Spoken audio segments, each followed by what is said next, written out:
Hi my dear sweet family, ఈరోజు మరో మంచి కంటెంట్తో మీ ముందుకు వచ్చేసాను. కంటెంట్ నేమ్ వచ్చి జీవితంలో అన్నింటిలోనూ నెంబర్ 1 అవ్వాలంటే ఈ 3 లక్షణాలు ఉండాలి. దీంట్లో మొదటి లక్షణం ఏంటంటే నెంబర్ 1 కమ్యూనికేషన్ స్కిల్స్, అంటే వ్యవహారిక సామర్థ్యం. ఇది ఉండాలి ప్రతి ఒక్కరికి. కమ్యూనికేషన్ స్కిల్స్ అనేది ఖచ్చితంగా మనం జీవితంలో నెంబర్ 1 స్థానంలో ఎదగాలంటే ఇది చాలా ఇంపార్టెంట్. కానీ ఇక్కడ కమ్యూనికేషన్ స్కిల్స్ అంటే అందరితో ఫోన్లో మాట్లాడడం, లేదంటే ఉపన్యాసాలు ఇవ్వడం, ఇది కాదు. కమ్యూనికేషన్ స్కిల్స్ అంటే వ్యవహారిక సామర్థ్యం.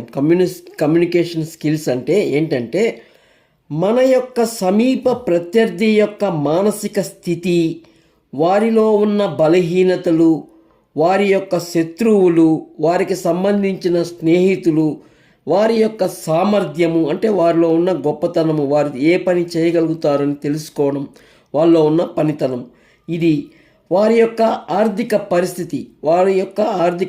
అంటే వారు ఎంతవరకు వారు డబ్బు ఏదైనా ఒక పని కోసం ఎంతవరకు ఖర్చు పెట్టగలరు, ఇలాంటి వారికి సంబంధించిన ఫైనాన్షియల్ సంబంధించిన స్థితిగతులు, వాళ్ళు ఎంత అప్పున్నారు, వాళ్ళకున్న ఆస్తులు ఏంటి, ఇలాంటి విషయాలు కూడా మనము ఎదుటివారిలో నుంచి తెలుసుకొని ఉండాలి. ఎందుకు? మనం నెంబర్ 1 అవ్వాలంటే మన సమీప ప్రత్యర్థుల గురించి మనం ఇవన్నీ తెలుసుకుంటే మనం వాళ్ళని అధిగమించేదానికి ఏం చేయాలా అనేది మనకు తెలుస్తుంది.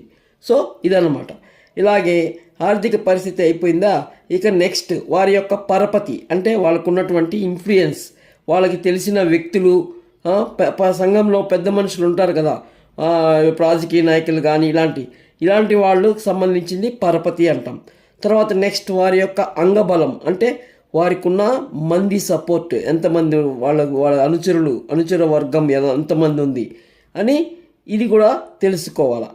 ఇవన్నీ తెలుసుకొని వాటిని నీకు అనుకూలంగా, అంటే నువ్వు ఎదగడానికి సహకరించేలాగా మార్చుకోగలగడం, ఇది కమ్యూనికేషన్ స్కిల్స్లో మొదటిది.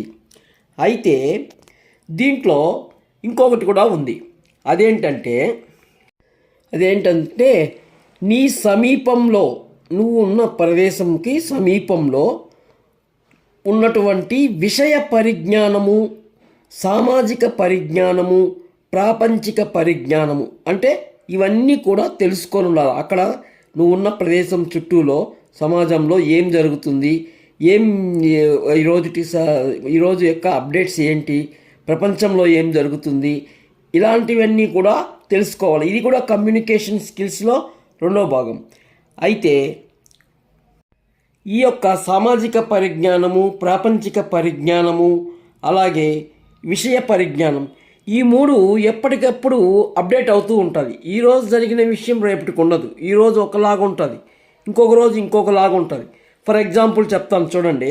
ఇప్పుడు అప్ టు 19th సెంచరీ వరకు బిజినెస్ ఎలా నడిచిందంటే, 19th సెంచరీ వరకు ఏదైనా ఒక వస్తువు కొనాలి అంటే 10% డిస్కౌంట్ ఇచ్చేస్తారు. అంటే జనాలకి డిస్కౌంట్ ఇచ్చి 10% డిస్కౌంట్ ఇస్తున్నారు అని ప్రజల్ని ఆకర్షించుకుంటూ ఉండేవాళ్ళు.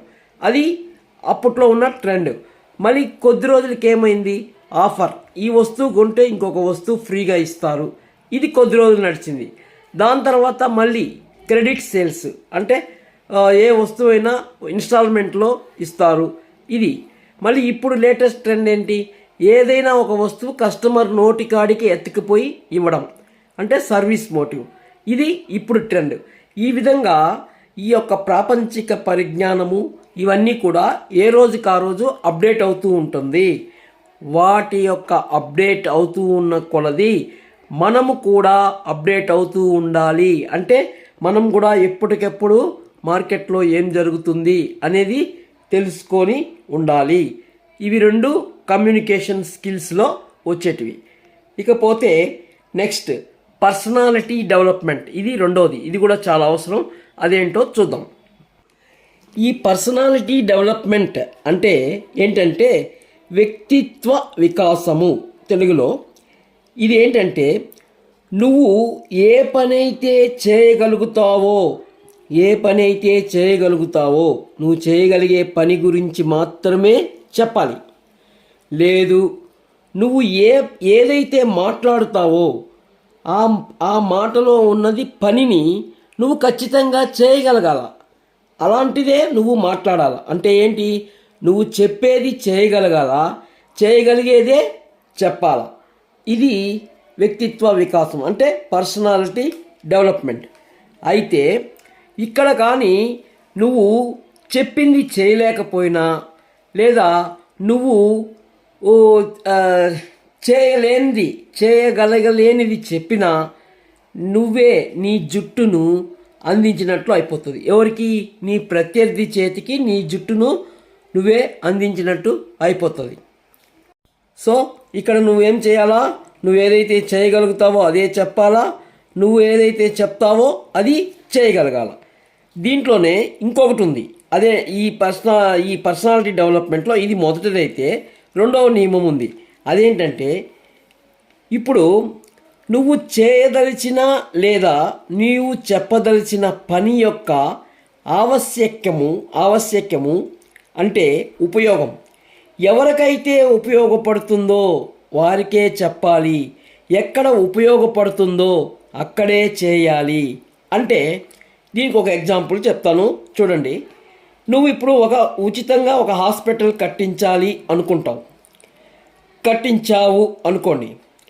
అది ఒక స్లమ్ ఏరియాలోనో లేదా పేద ప్రజలున్న ప్రదేశంలోనో కట్టిస్తే నువ్వు ఇచ్చిన ఈ సదుపాయం అందరికీ ఉపయోగించుకుంటారు.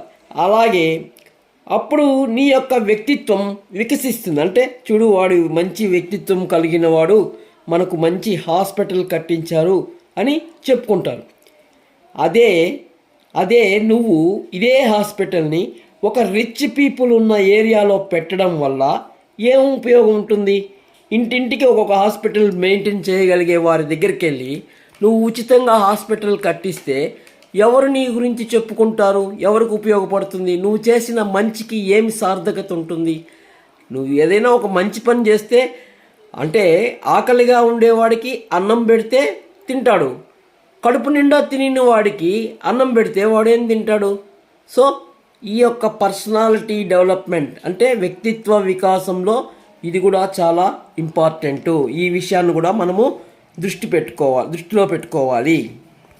అలాగే దీంట్లోనే ఇంకొక ఎగ్జాంపుల్ కూడా చెప్తాను చూడండి. క్రికెట్ ఆడే పిల్లలకు నువ్వు చెస్ యొక్క మెలకువలు బోధిస్తే ఏం లాభం? ఇలాంటివి చేయడం వల్ల నీ పతనానికి నువ్వే గుంత తవ్వినట్టు అవుతుంది. ఎందుకంటే నిన్ను ఒక పిచ్చోడులాగా జమేస్తాడు. ఎందుకు? వాళ్ళకి చెస్ అంటేనే ఏందో తెలియదు, వాళ్ళు ఆడేది క్రికెట్ గురించి చెప్తే నీ దగ్గర నుంచి ఏదైనా నేర్చుకుంటారు, వాళ్ళు ఉపయోగపడతారు, వాళ్ళు లబ్ధి పొందుతారు, నిన్ను గొప్పగా చెప్పుకుంటారు. వాళ్ళ దగ్గరికి పోయి నువ్వు చెస్ గురించి చెప్తే చెవిటోడు ముందర శంఖం ఊదినట్టు నిన్ను ఒక పిచ్చోడులాగా జమ కడతారు. సో ఇది కూడా చేయకూడదు, ఇది కూడా జాగ్రత్తగా ఉండాలి. ఈ రెండు వచ్చి పర్సనాలిటీ డెవలప్మెంట్లోకి సంబంధించింది. ఇవి రెండు అయిపోయినాయి. ఏంటేంటివి? మొదటిది వచ్చేసి కమ్యూనికేషన్ స్కిల్స్, ఇప్పుడు రెండోది వచ్చేసి పర్సనాలిటీ డెవలప్మెంట్. ఇకపోతే మూడోది, మనం ప్రతి దాంట్లోనూ మనం నెంబర్ 1 అవ్వాలంటే ఈ రెండు తెలుసుకొని ఉండాలా, ఈ రెండు లక్షణాలు ఉండాలా. ఏమేంటివి? కమ్యూనికేషన్ స్కిల్స్ ఒకటి, పర్సనాలిటీ డెవలప్మెంట్. మరి ఇప్పుడు థర్డ్ వన్ పాజిటివ్ థింకింగ్.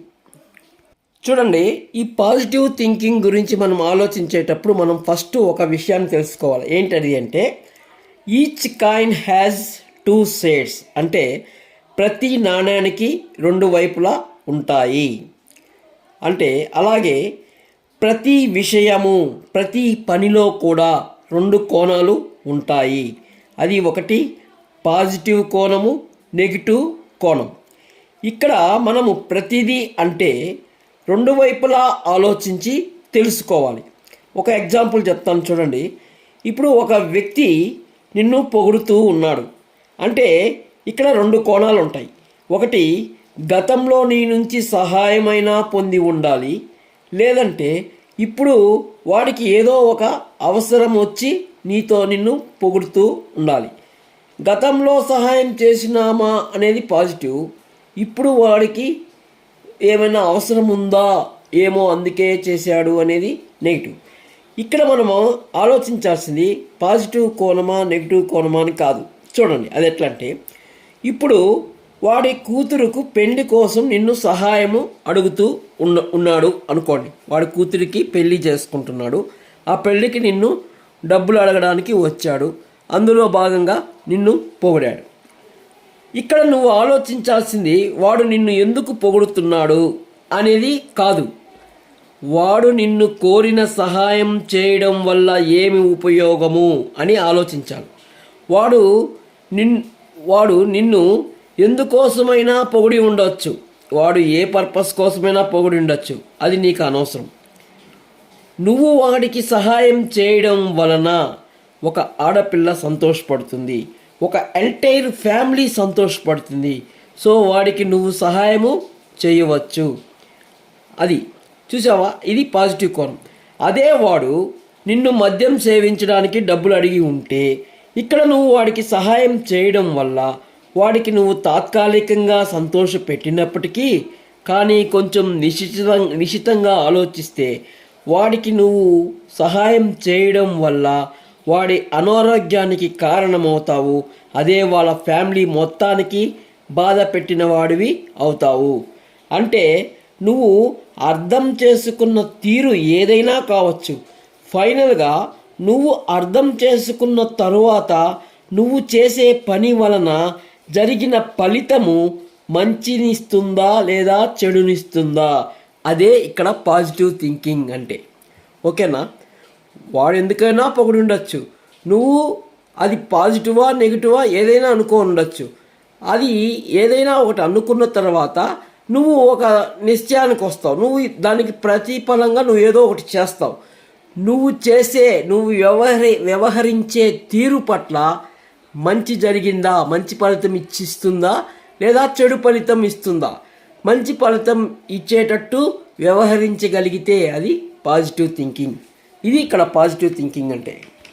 ఈ యొక్క పాజిటివ్ థింకింగ్ అనేది ఒక మహాసముద్రం. దీని గురించి చెప్పాలంటే ఎగ్జాంపుల్స్ కానీ చెప్తూ కానీ పోతే ఒక 100 వీడియోలైనా కూడా 100 గంటలైనా కూడా సరిపోదు. ఆ విధంగా అన్ని దిక్కుమాలన్ని ఎగ్జాంపుల్స్తో చెప్పుకోవచ్చు. కాకపోతే మన మైండ్లో ఒక పాజిటివ్ థింకింగ్ అనేది ఎలా ఉండాలంటే, ఎప్పుడు మనము ఒక అడుగు తగ్గినా, మనము ఎదుటి వారి చేత నిందించబడినా, ఫైనల్గా మనం తీసుకునే డెసిషన్ వల్ల సమాజానికో నీ చుట్టూ ఉన్న వారికో నీకో ఎవరికో ఒకరికి మంచి జరిగేటట్టుగా నువ్వు చేయగలిగే నిర్ణయం తీసుకోవడమే పాజిటివ్ థింకింగ్. ఆ పాయింట్ గుర్తుపెట్టుకోండి. భవిష్యత్తులో ఇంకా మంచి ఎగ్జాంపుల్స్తో ఎన్నో చెప్పడానికి ప్రయత్నం చేస్తాను. అయితే ఫైనల్గా ఎంతో కష్టపడి మీ ముందుకు మంచి ఉపయోగపడే కంటెంట్స్తో వస్తున్నాను. సో నా కష్టాన్ని గుర్తించి ఒక లైక్ ఇవ్వండి అని ప్రాధేయపడుతున్నాను. సో ఈ రోజుటికి ఈ వీడియోతో ఇక్కడికి సెలవు తీసుకుంటున్నాను. రేపు మరో కంటెంట్తో మీ ముందుకు వస్తాను. అంతవరకు సెలవు, శుభం.